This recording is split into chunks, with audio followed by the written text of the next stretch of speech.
بسم الله الرحمن الرحيم. أهلا وسهلا بكم أعزائي طلبة وطالبات الصف الثاني الإعدادي.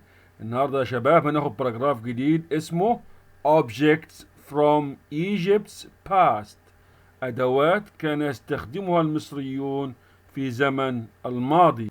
Objects from the past، الأشياء أو الأدوات التي كان يستخدمها الناس في الماضي can help us، يمكنها أن تساعدنا to أن understand، أن نفهم what life was like، كيف كانت تبدو الحياة many years ago، منذ أعوام عديدة مضت.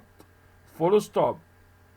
In ancient Egypt، ففي مصر القديمة many people، كثير من الناس used mirrors، كانوا يستخدمون المرآة to help them، لتساعدهم paint، أن يضعوا زينة أو دهان around their eyes، حول أعينهم. full stop. the paint، وهذا الدهان أو هذه الزينة التي كانوا يضعونها حول أعينهم helped them، كانت تساعدهم to protect their eyes، لحماية أعينهم from، من the sun، من أشعة الشمس and kept away insects، وتحمي أعينهم أيضا من الحشرات. full stop. the mirrors، فالمرآة were metal، كانت عبارة عن معدن فقط and had interesting design، ولها تصميم جيد أو تصميم شكله جميل أو شكله لطيف. full stop.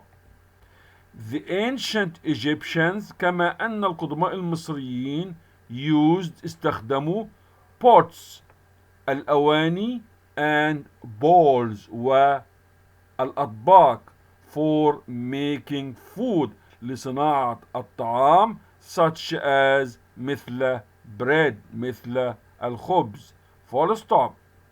These objects، وهذه الأدوات من الأواني والأطباق were made of، كانت مصنوعة من clay، من الصلصال. full stop. the clay، وهذا الصلصال أو الطفل came from، كان يأتي من the river Nile، كان يأتي من نهر النيل. full stop. ancient Egyptians liked playing games، كما أن القدماء المصريين كانوا يحبون لعب الألعاب like، مثل سنت، لعبة اسمها لعبة سنت.